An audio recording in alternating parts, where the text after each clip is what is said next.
So we're here with Alexis, Zoe, and Sarah, and we're going to talk about personal branding, right? And make it as conversational as possible. And the goal is to learn about y'all's journey, what posting online has done for you, the fears, the wins, the goals, the bad, the ugly, the good, and just kind of learn a little bit about everything. So let's just start with you, Zoe. When did you start posting? How long ago? So I think I posted my first ever LinkedIn post 3 years ago, and it was actually because I was following Sarah back when I was an SDR. She was creating all this really great content, and I was learning so much, and I was like, wow, like maybe I should share a little bit about what I'm learning in real time. And so like I wrote my first post about an experience I had at a conference, and it went pretty big, and then I was like, wow, maybe I should share more of my experiences. And my next several posts were not that good, but I just sort of like haphazardly did it for a bit, and then I would say about 2 years ago I decided I'm going to start posting consistently, and now we are to today. And you were an SDR when you first started posting? Yeah. As well. Nice. What about you? So I started in March of this year. 5 seconds ago. 5 seconds ago. I started posting IT memes, and I guess a couple of them were too specific, and people figured out where I worked and asked me some really specific questions about my job. And similar to Zoe, you know, I figured that I could share as I learned to help others learn as well. Were you creating the memes, or were you finding them on Reddit or Twitter? I made CapCut memes on TikTok. Wow. Around IT. So Can you give me an example? I don't Yes. know. Tell me more. I need to know more. So if you're not on TikTok, remember like I'm not. remember the memes. So remember the memes of like 2008, like 2009. Okay, yeah. Like the when really, I was the in really- high school. like the really cringy ones. The really cringy ones, like random internet people, and you just slap some text on them. Yeah, So I love those. when TikTok started, CapCut is like it's a video meme. So it takes like a viral scene of a celebrity from a movie, and it puts like a green screen behind it, so you can change the image and like Okay. throw some text on it. I know what you're talking And about now. it's like the video version of a meme. Okay, so you've taken what my generation does and you've repurposed it for your generation. How do you feel about that? Ancient. Literally last night I was like, I'm gonna look so old, so I like got these like little like hydraulic things of acid, and I just was like, maybe my You look great. I need the skincare routine. well, We have great wash editors. your face. So when did you start posting? Oh, when did I start posting? I did because I was following. Long time ago. Yeah. Ooh. I started posting on LinkedIn in 2019, and It is a while ago. it was a while When I ago. graduated college. Yeah, see, exactly. Just keep digging I'd been graduated from college, and I had multiple jobs at that point. in multiple different industries. So, you know, I was old then. I was like the oldest SDR on my team, I think.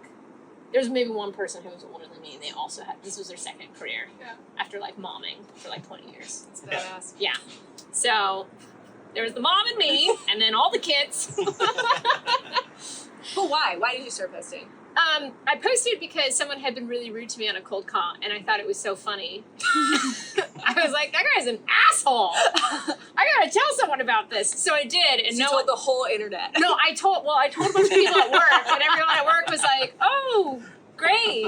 And I was like, someone's gonna You Yeah. don't get it. You don't get it. No. Yeah. Then I told the internet, and then the internet was like, you're right. This was while at Gong? Yeah, I just started at Gong. So I've been at Gong for just a couple months. I was maybe like 3 or 4 months into my role. Both mentioned offline that your first post went viral. What was your? I'm sure you remember. That's hard to forget. Yeah, my post. Oh, regarding the sales call. Yeah, What yeah, it was- specifically did you write, or? Basically, I called the sales leader in Q4. I've been calling him, and he was like, "Why are you calling me? It's Q4." Exactly. Like, what are your salespeople doing right now? That's exactly correct. That was my post. Yeah. And then I was like, "So does he want me to stop cold calling?"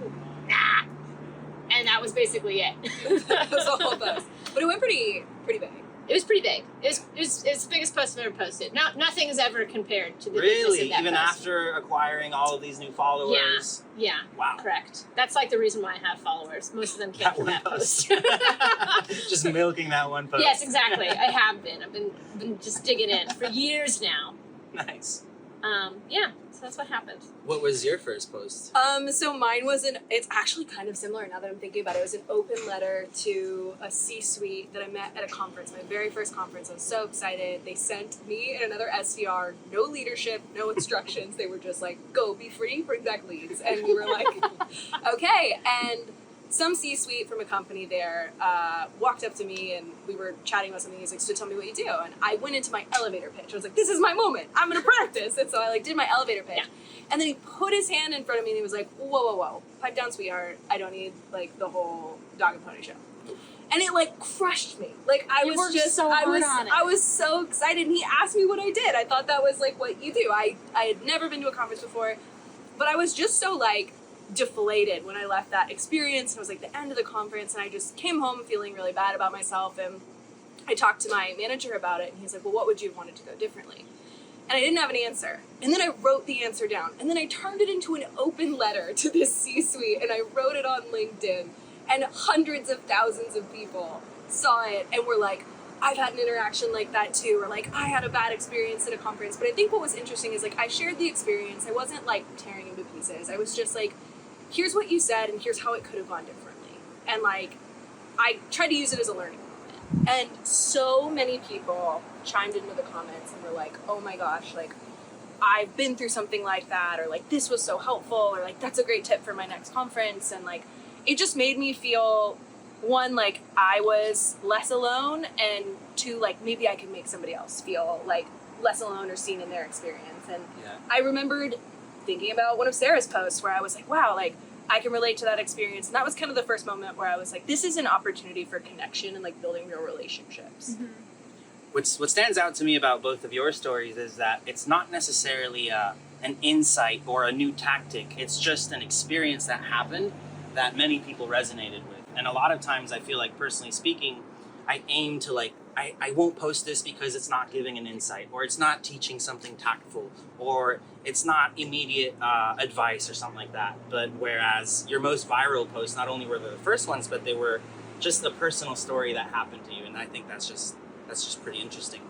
But I'm curious to hear from you, Alexis. So both of you, your first post went viral, so we'll go back and I'd be interested to hear how you powered through and persevered through the second and third post having less views. But for you, your first post didn't go viral. So how did you push through the fact that the first post wasn't, boom, and how did you power through that? I wouldn't say anything I've really posted has gone extremely viral, but I feel I'm an engineer, right? I'm a sales engineer, so I pride myself in answering customer questions and being there to assist and help my customers. And so I get a lot of consistent questions on my posts. And even if it's just a question or two, as long as my posts are hitting the right target audience, or I feel like I'm helping someone, from our community, either answer a question or solve a problem or get a suggestion, or even just get inspiration around where, I work in IT, right? So where the future of the industry is going and considerations that they should be making for their network. That's what inspired me to continue. Yeah. And, well, Sarah, how was it? The second post didn't go viral? No, it did. Oh. Stop. Did it? Yeah. Oh, nice. Okay. Back in 2019, LinkedIn, It was different. Its algorithm it was crazy time. No, I got a couple thousand likes. So that's amazing. And I wrote about I roast my own coffee beans. I'm pretty sure my post was something like that. Yeah. But I rode the wave really hard. Because I made that post and then I was like, well, I guess I'll just keep going. Post tomorrow. Yeah. And then I did, and that had a couple thousand likes. Wow. And then I posted again, and then the first year that I was posting, I posted very consistently. I posted every day, every work day, and I post on weekends. Mm-hmm. I was always around 11 PST because I was about to go eat lunch. So I'd be like, who's pissed me off today? How can I turn that into a post? Was that the initial sentiment towards your posts? No. And sometimes I'd be like, sometimes I would think about situations where, whatever was happening, there was a better way to do it. Mm-hmm. And I didn't feel like I had, or I did not have the agency to be able to fix it. So I'd be like, I'm just going to real subtly write my feelings. It's relatable. Yeah. So I wrote about stuff like that. I wrote really funny stuff. I wrote like one of the most viral posts that I did. Popular post was about Salesforce, and I was just like, according to Salesforce, 77%, or no, according to Salesforce, only 23% of a sales rep's time is spent selling. The other 77% is spent waiting for Salesforce to load. and that like people really thought that was funny, and it was true because I had been waiting for an hour for a Salesforce page to load. Yeah. And hit refresh before saving. yeah, and then a bunch of like really angry like Salesforce lovers were like, Salesforce changed my life. How could you shame the name of Salesforce? And I was like, calm down. I'm just waiting for my Salesforce to load, man. Yeah. But yeah, so I just posted a lot, and then my following grew really quickly, and then people started inviting me to be on webinars, and people invited me to be, work for them on different projects, and I was always a yes man, a yes woman, but a yes man, and so I just said yes, and I kept doing that, and that's how it grew. And then eventually I got tired. I got really tired because there are people who are buttheads on the internet. And I was like, this is COVID and there are buttheads. I don't have time for that. And so I stopped posting as much, and now I just post when I feel like it. And you would think with LinkedIn, because it's tied to your name and your employer, you would get less of that. But I don't get a ton of buttheadery on LinkedIn. I get buttheadery like on like Reddit or like Bravado, and then people will send it to me, being like, "Dude, did you see?" wait, people will cross post about. No, they won't post it. They'll DM you, right? They'll like People will DM. DM me. This like, post on Reddit. Hey, check out this post on Reddit. It's about you. And it'll be like something about how Sarah Brazier is the word. Most of them are gone now because I called it out. But there was like a whole conversation about how I'm. Well, there's a whole thread on Reddit about like cringe LinkedIn, and somebody sent me a post that I did that showed up on there once, and it like broke my heart. Yeah, I was like, oh, I didn't even know there was this underbelly of the internet of people hating. It's crazy. Yeah, I don't know. I stopped looking at it. Like there's a period when I was like, you get addicted to people hating you, and so I definitely like would like read those things. And then I was like, I can't do that. That's really bad for you. That's bad for me. Do y'all focus on anything on top of LinkedIn, Twitter, Facebook, or is LinkedIn? You're TikToking. She's TikTok. Yeah, so I started on TikTok. TikTok was my primary platform for 3 months before I cross-posted anywhere else. And I had posted, it was funny, 2 video memes on TikTok. And it was a meme, and I wrote like a really serious caption on LinkedIn because I felt like LinkedIn was supposed to be this like very serious, buttoned up corporate. I never posted on LinkedIn, so I took a meme and I wrote a really serious caption, and I actually had a couple people ping me and be like, "What are you doing? Like, what are you on LinkedIn?" Yeah, no, well, in Twitter, like, what are you doing? Mm. And I was like, I'm just gonna give it a shot and see what happens. And people would PM me on LinkedIn and say, "Oh my God, I don't have TikTok. Can you please keep posting TikToks on LinkedIn?" And I was like, some TikToks don't belong on LinkedIn. Like, some I can repurpose, but there's a lot that just really doesn't belong on LinkedIn. So then I started cross-posting to Instagram, thinking it was a more popular platform. And so it was literally just a copy-paste of my TikTok. And I went to one of my company's internal customer conferences and got strong-armed by another creator into creating a Twitter. And now I take the same videos and pretty much just blast across all 4 platforms because I don't have the time or energy to tailor. That's the move. For specific. Yeah. I got a Twitter when Twitter first came out. When did Twitter first come 2 out? months ago. Yeah, you mean You guys were probably in middle school or something. Yeah, I think I was a sophomore in high school. No, I think I was a freshman in high school. Yeah. When I got my Twitter, and I graduated high school in 2010. So that would have been like 2004, 2005. Yeah, 91. Don't tell anyone that. Cut that out of this video. Wait, I'm actually really curious about something, and it's related to, so like, you work at a very, very large organization. You work at what was once smaller, now growing it was organization. teeny tiny when I worked there, yeah. Like, what is sort of the nuances of like you posting on LinkedIn? Did anybody care that you were posting on LinkedIn when you were posting? Because it sounds like for you they did, Alexis. Yeah. Like internally. They come for you. They're like, cease and desist.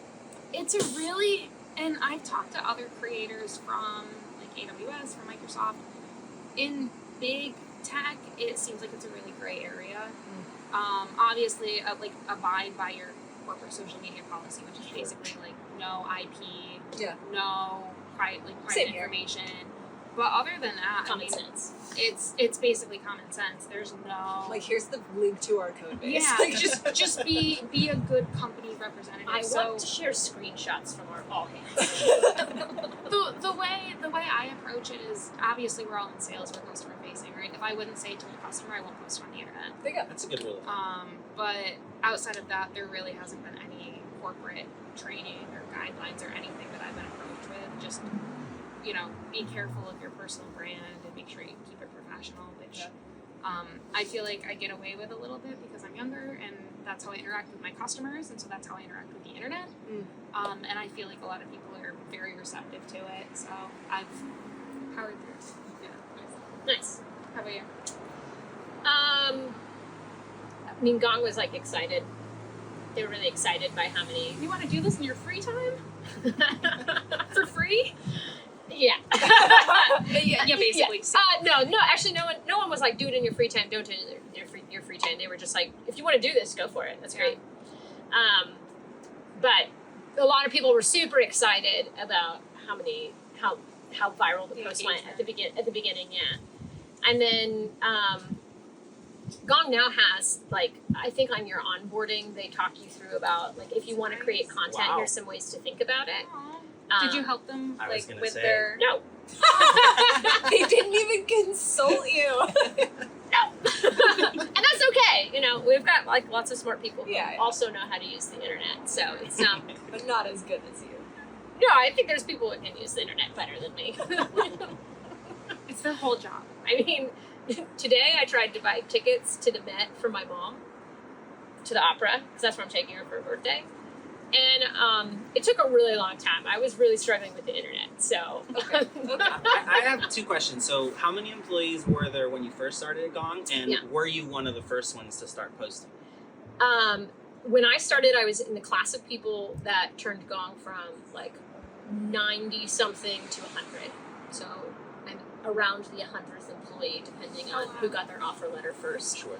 And then when they signed it, and then Gong had already created a lot of its following because of Chris Orloff. And that was a lot of its marketing. In fact, Post great stuff. yeah, so Chris actually had been building a competitive product to Gong. He launched it about the same time. He was trying to sell it, and then suddenly there was Gong. Gong had a little bit more muscle behind it because it was just Chris and like maybe a developer. He used to tell the story internally. And then Amit tapped him on the shoulder and said, "Hey, you write great sales content. Will you come work for me?" And Chris was like, "Well, okay." Nice. And so Chris came in and he built a lot of our onboarding material, like our very first onboarding material. He was the content marketer. And for a long time, it was basically just Udi and Chris who were Gong's marketing team. And then they brought in a couple other people. When I joined, the marketing team was like less than 5 people. And a lot of it was Chris's content. And so like if Chris wrote a blog post, like that's where as an SDR you'd go to find your leads. Oh, wow. Yeah. And so Devin Reed was selling. He was a mid-market account executive, but he wanted to go into marketing. And so he started creating content with Chris. And that was like a muscle that he was working on for like 6 months, a year before he actually transitioned onto the marketing team. And he like made the money and closed the deals that he wanted to in sales. And then by that time he had a big following. And so that sort of is like, that was like the blueprint. So like when Devin was starting to build up his following, that's when I started to post. And then then it was like me and Devin posting a lot. Then Devin went to Clary, Chris went and built his own business. Chris, they both still post a lot. They post about totally different things. And then since then, like a ton of AEs at Gong have also started to post as well. And it's just like it's a really great way to connect with your customers. You can prospect from the posts that you do. And this is more like around demand gen and SDR and prospecting, but I think it's really clear that cold outreach is no longer a very lucrative way of getting people in the door. And so the more someone can recognize your name, the easier it is to book a meeting with them. Yeah.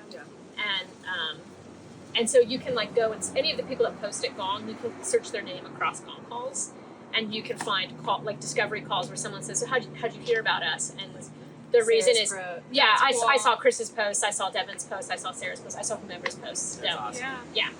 That's so cool. Yeah. I think it's really interesting that like it is becoming a way for people to forge their career paths because like, you know, Devin wanted to get into marketing, so he started creating content. I wanted to get into marketing, so I doubled down on the content, and that was like how I made that pivot. Was like I was visible externally, which made me visible internally, which then made it so that they were like, go work in marketing now. And I was like, yes, this is all I've ever wanted. So like, I think there's something to be said where like your personal brand can almost kind of like help you forge the path to your next step. I know so many people, it's helped them get internal promotions or get their next job offer, or like get side work. Like you get asked to be on all these like different webinars and things like that. It's not just leads, it's so much opportunity. I think it's almost because of the way that the algorithms work, and not just on LinkedIn, but like TikTok and Instagram, right?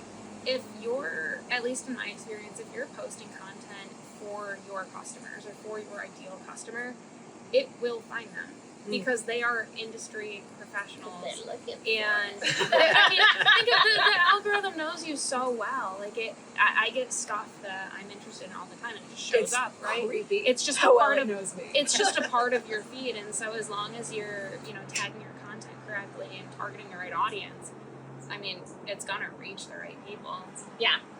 The one caveat to that is that there's a lot of people who post cringe, and so like when people ask like, oh, like should I start my personal brand, and oh, should I start, you know, oh, you wrote a post about something that was really situational and something that happened to you, therefore I should post situational, something that happened to me, post that then turn into something that's like they become overshares. Yeah. And I think like That's a good point. I always talk to people about like you need to know like Where the line is. you need to know where the line is, and you have clear boundaries, because just because you can post it doesn't mean you should post it. And the internet is forever. Yep. My Twitter still exists. I haven't posted it in forever, but On that note, I saw another creator post about this. Like, there's a lot of pressure when you start posting every day. If you run out of ideas, like, there's a lot of pressure to post, and then you sit there thinking, and you're like, oh my god, I haven't posted today. I need to come up with something.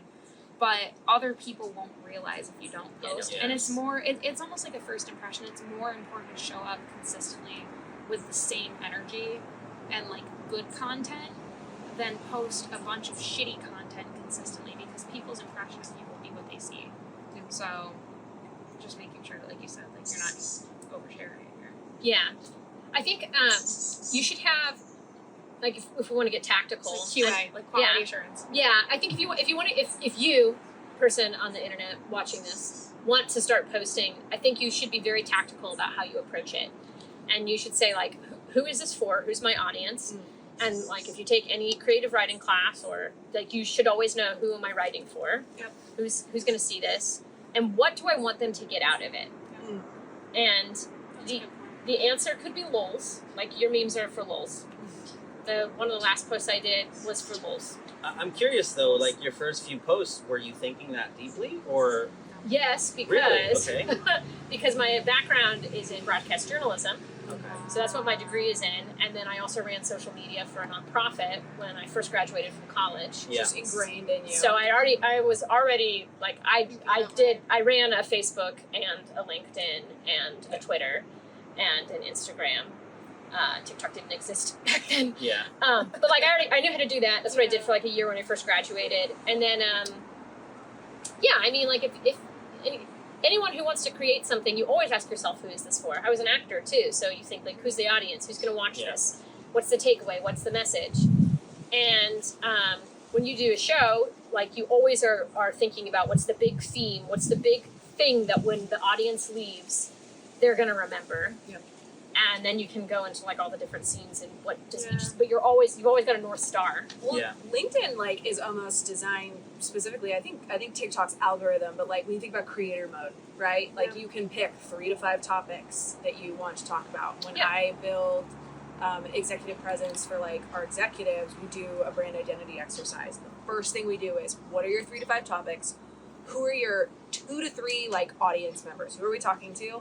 And then what are your tone words? What do you want to sound like? Do you want to sound educational? Do you want to sound fun? Do you want to sound relatable? Do you want to sound assertive? Like, we kind of go through What that. are your words? I want to know you. What my words? Yeah. I think mine are like relatable. I wrote them down some time ago. I'm a little bit haphazard when I write. Like you're talking about, like don't share too much. Like I am objectively an oversharer on LinkedIn, and yet that is like the brand that I have built for myself. Great. And I did it not overshare, but like because hashtag I overshare. I overshare.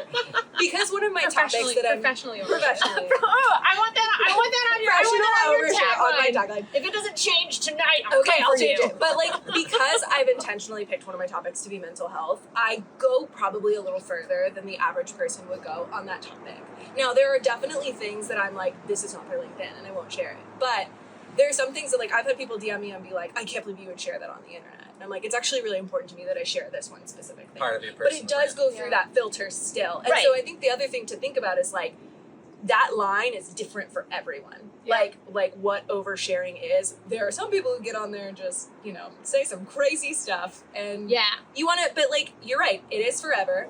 And I asked this question once, like recently, probably about a year ago, and then I just posted about it again, but Dan Shapiro, the COO of LinkedIn, he responded to my question, which was like, where's the line? Like, how much is too much? What's the overshare line?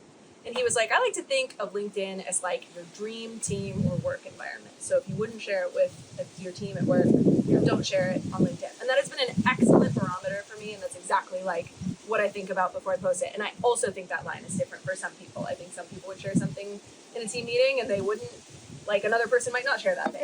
It's how you want people to know you. Yeah, exactly. Yeah. And that's got to be the takeaway. It's like if I share, I shared last year. I shared about how I had a very challenging year because there'd been a lot of deaths in the family, and I'd moved and I got married and I had like all of the things. I bought a house. All the things that are supposed to be the most stressful things that happen to you. Back to back. All of them happened to me.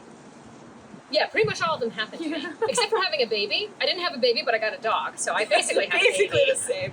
So It's just hairier. yeah, exactly. He's my son. What's his name? Ike. I call him Ike Iverson, but it's actually Dwight D. Eisenhower. I see. Perfect.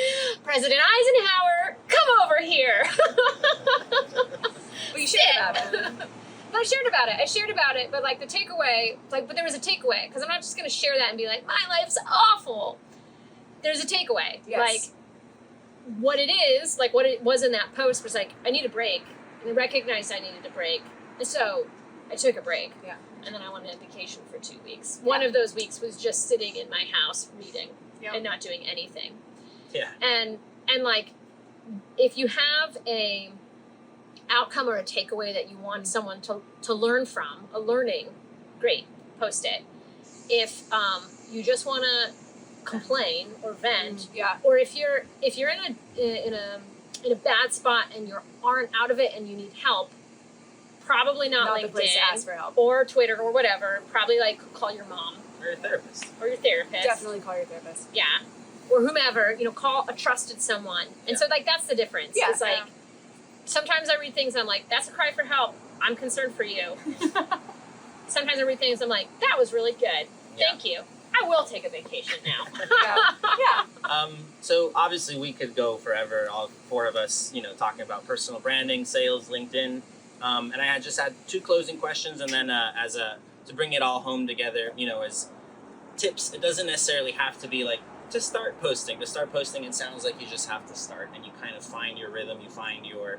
So it sounds like your advice there would be a little bit of like, what do you want to leave as an impression, right? Who's your audience? But as closing arguments, like, what would you recommend? Again, it doesn't necessarily have to be for first-time posters. It could be at any journey. But before that, I'm 2 questions. Follow up one for you was like you're posting across different platforms. I'd be curious to hear like where you're getting what success, or how does the leads you get from Instagram or TikTok differ, or LinkedIn is best for job opportunities. And for you, Zoe, the last question would be and the last question would be your job is basically, correct me if I'm wrong, by the way, Professional LinkedIner. yeah, I want to learn, like, what had to happen in order for, was that job already existing in Apollo? Did they create it because of you? Like, it's very interesting. We're talking about personal branding, and you literally got a job to continue posting. And as we all know, we all follow you. A lot of your posts aren't necessarily about Apollo, but they still pay you to write these things, which is awesome, right? So those are the 2 questions, and then from you, and then as well from everybody, like, what are the tips and tricks that you guys recommend? So we'll start with you, Alexis.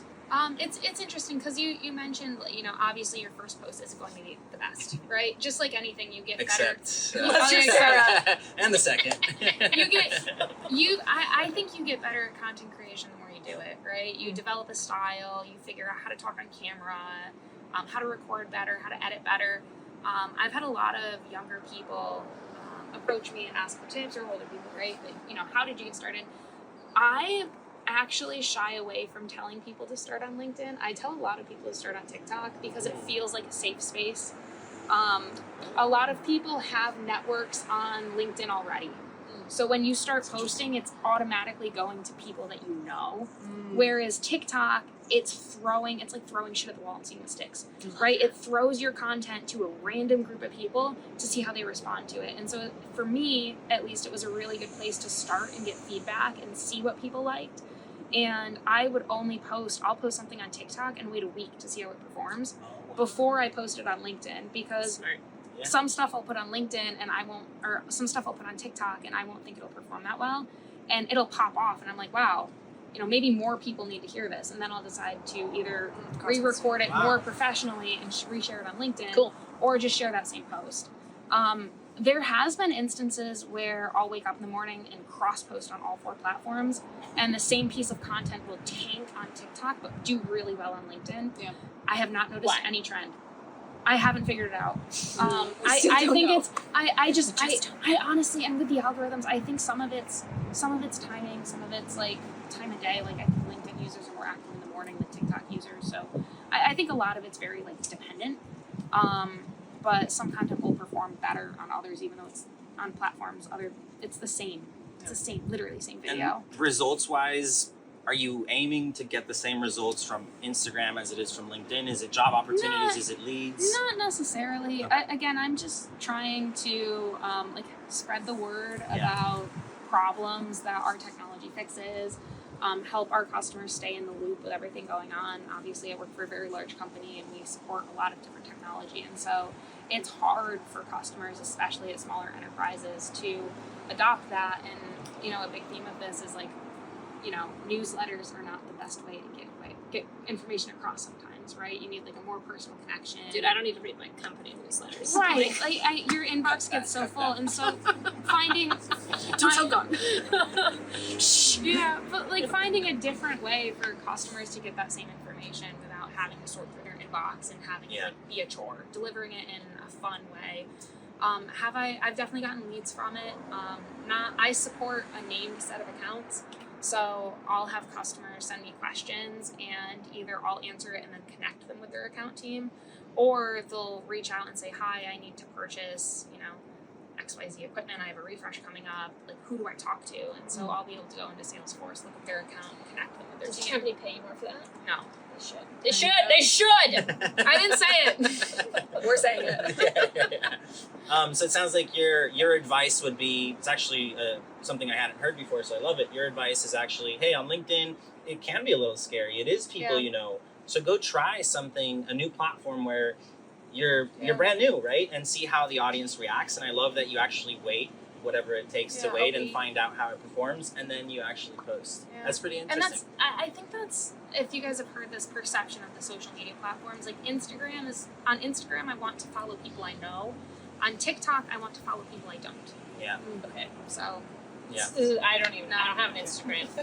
Well, okay, I do have an Instagram, and I think my last post is from 2020. So yeah. Maybe it's Well, time to dust it off. I don't think we went on. I don't think. We can I talk also about got. that. I remember when Pull Instagram Sarah's came out. Instagram right here. When Instagram came out, and I remember like I was going through a breakup. So this is awful. I'm gonna tell it anyway. Professional overshare. So this is my professional overshare. So I took a shoebox full of all the shit he gave me, Oh boy. and I took it to the river and I lit it on fire. Oh. And I pushed it down and I took a picture of it and I was like, it's a Viking ship. That's so poetic. Did you tag him in it?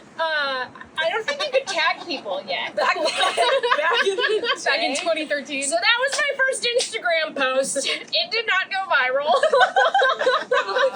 Would you share it on LinkedIn today? Is there a story? Is there a lesson? No, the last time I logged into Instagram, I was like, we gotta archive some of this shit. The lesson there is to close lost your opportunity. Close off your opportunities. Never. Light it on fire. So Zoe, for you, to your, as a professional LinkedIn poster, tell us a little bit about that journey. Professional Is overshare. that offensive? Is that like what title do you like? What is your title today?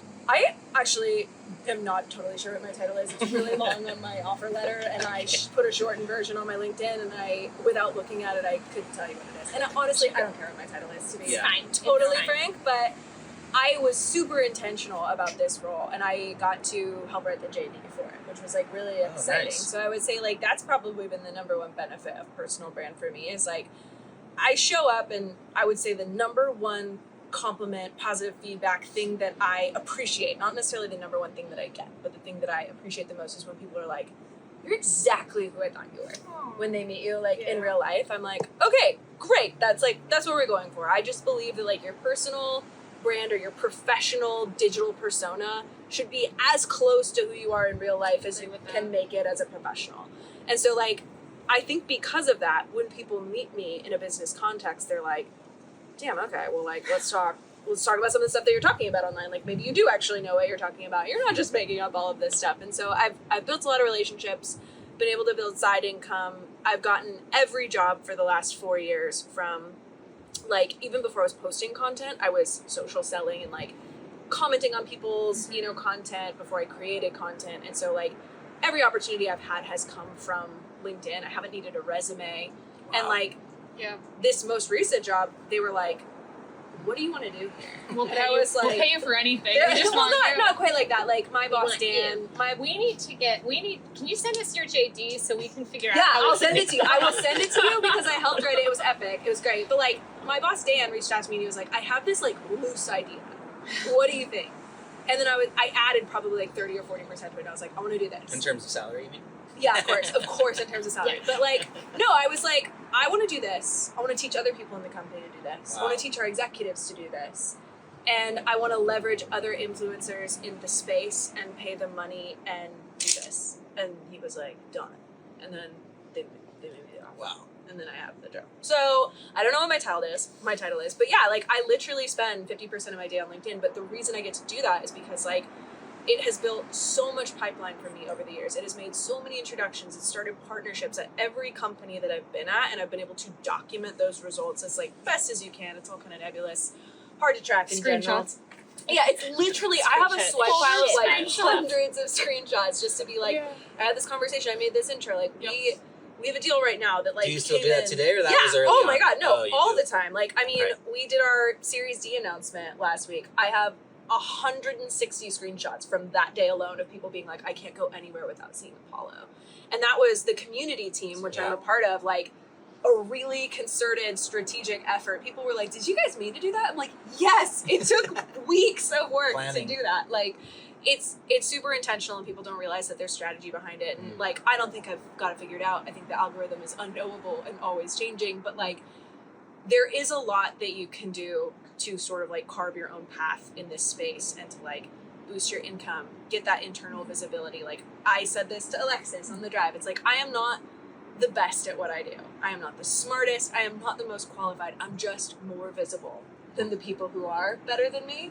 And so I get the job. And consistent. You kept up with it. Yeah. And so I think like there's something to be said for like the job that I have and that I get to be online, you mentioned, like, you know, you don't always post about Apollo. They don't want me to post about Apollo every day. If I posted about Apollo every day, everybody would stop following me. Yeah. If you posted about Gong every day, you'd be like, you're the worst. I don't. When Gong's like, post this thing about us, I'm like, I will opt out of that. Yeah, a lot no of the thanks. times. If it's something that I'm like, yeah, this would actually work. Like, if you had a giant funding announcement or like a huge new product release, you're like, sure, I'll chime in on this. Yeah. But it's like, if it was some monthly thing, like, I would never agree to that. It's like, I post about Apollo or Apollo adjacent things once or twice a month, and it's always in my own voice, and it's always really strategic.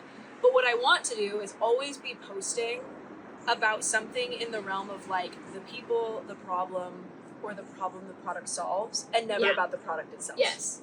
Exactly. And if you do that, then you inevitably will be posting about your company. The solution. And people will ask you. But yeah.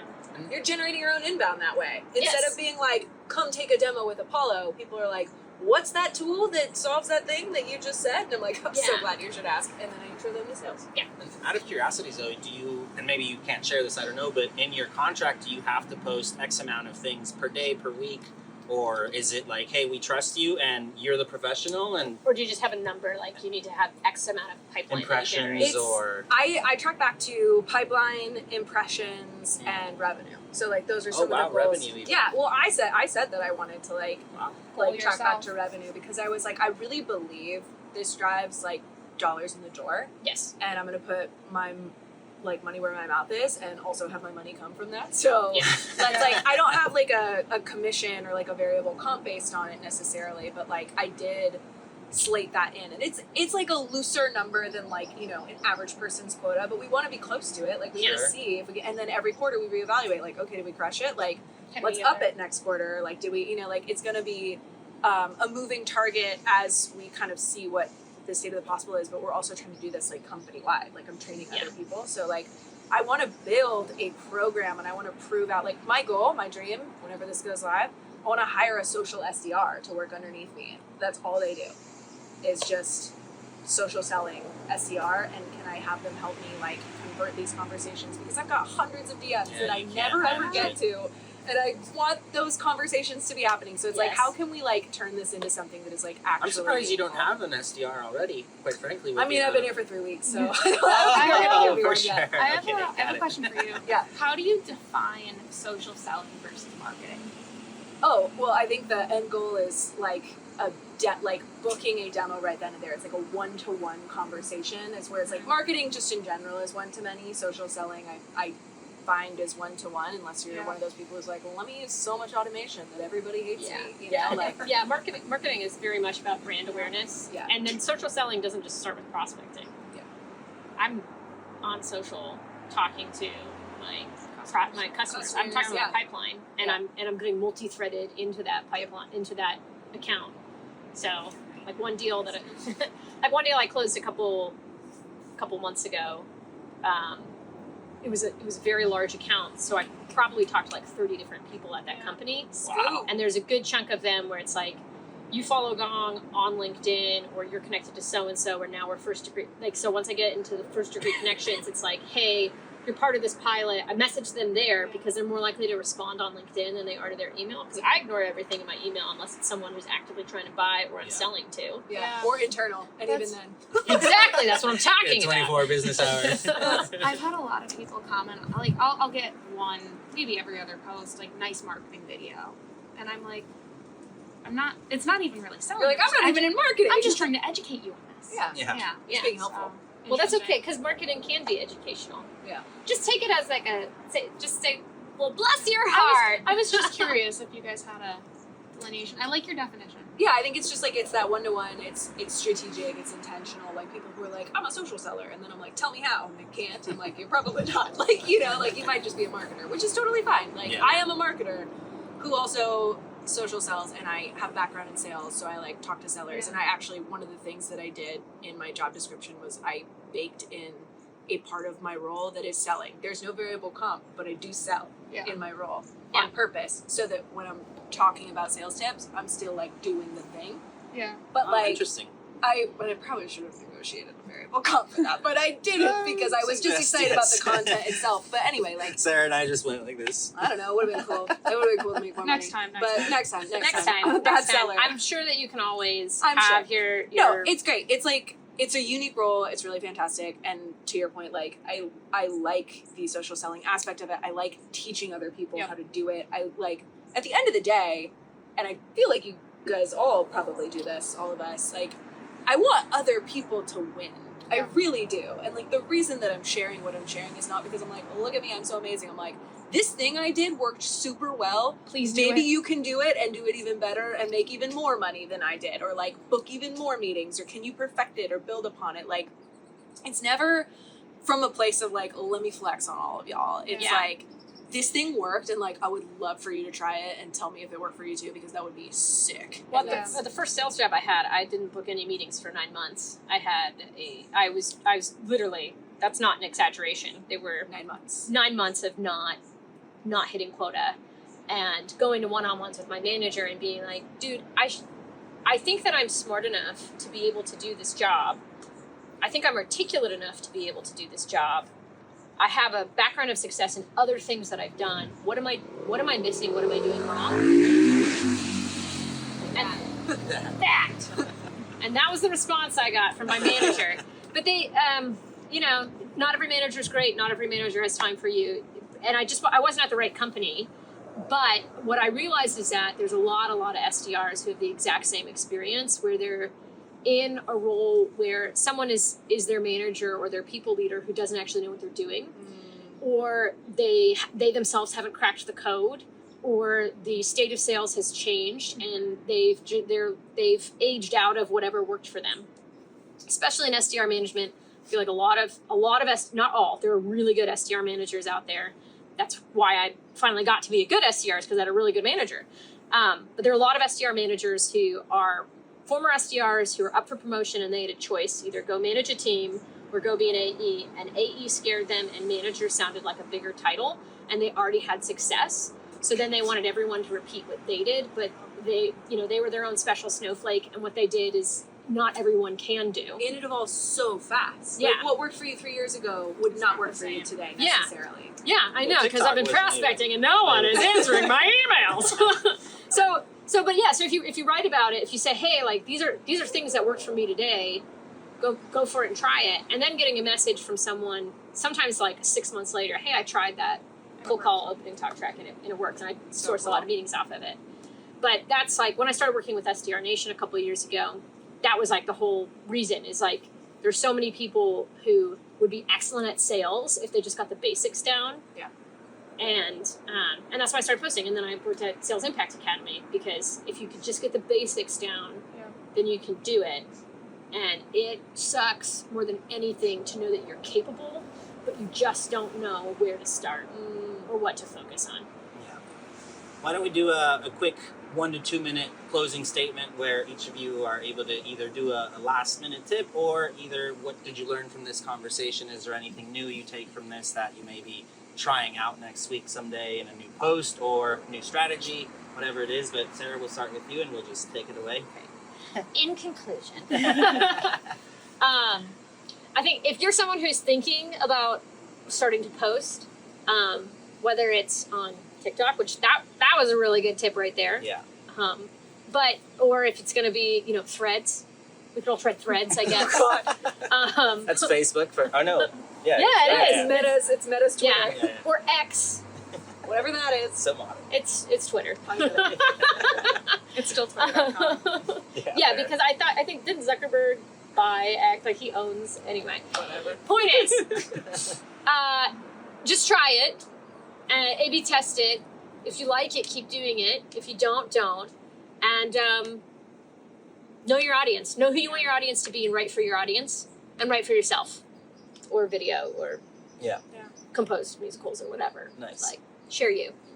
Thank you. I would- Closing remarks. I would echo that in Zoe's comment about you're almost you want people to feel like they know you through the internet. So especially with things moving more and more online, what I talk to younger people who reach out to me is that it's going to be so important to create, it's like a digital portfolio of your capabilities as a professional. So regardless of what industry you work in, whether it's sales, whether it's IT, whether it's engineering, if you are posting about things that are your job or adjacent to your job, things that you have learned, right? We are a wealth of knowledge as industry professionals, right? It's taken us 5, 10, 20 years to develop the skills and talents that we have. If you're not sharing that, it's all going to leave with you. And so, you know, if you can help someone else learn or inspire someone else through your experience, it's a waste for you not to do it. And also, you know, you're helping yourself because you're showing the internet that you are, you know, capable of talking, you're friendly, you have humor, like you're someone people would want to work with, and you are also a wealth of knowledge that you are going above and beyond to share with others. So I think it's going to be more important than ever moving forward for people just in general, not even sellers, just everyone to develop that skill. I love that difference too between, like, Sarah, correct me if I'm wrong, but what I understood from yours is a little bit of like, if you post for yourself, it also helps you grow and understand and kind of clear out your thoughts, and you can keep going. And what you're saying is you can also post to help others. So I just love that unique, like, difference in opinion, not opinion, of point of view of why you can post. That's pretty. But it's the pretty same. neat. You're killing two birds with one stone. Yeah, definitely. Yeah. Yes, and. Yes, and I think if you were to tie those two together, which this actually works out pretty great, if you're like, I don't know who my audience is, I don't know how to help, I don't know what to share, write to a version of yourself a day ago, 3 months ago, 6 months ago, 2 years ago. Pretty much everything I write, I also put through the lens of like, would this have helped a past version of me in this role? And that's like at least a good starting point, you know? Like, is it a thing you didn't know yesterday? Is it a thing you didn't know 3 months ago? It probably will help somebody else sitting in your seat who's a couple months behind. I mean, I think about Sarah's content. Like, I was a year behind her career-wise. Like, you started as an SDR a little before I did. And, like, I was, So true. like, learning your content in real time. And you were probably sharing it because it was a thing you learned that day. And I was like, I'm skipping the line. I'm learning this, like, way ahead because she was sharing that content. And that was actually something that inspired me to start sharing about what I was learning, thinking that maybe somebody coming along behind me might catch up. And so just sort of like full circle moment, write to a past version of yourself so you can kind of get that starting point, and it'll grow from there. Well, thank you all for joining us. Yeah, Sales definitely. Sales camp on 3, sales camp on me. 1, 2, 3, Sales camp!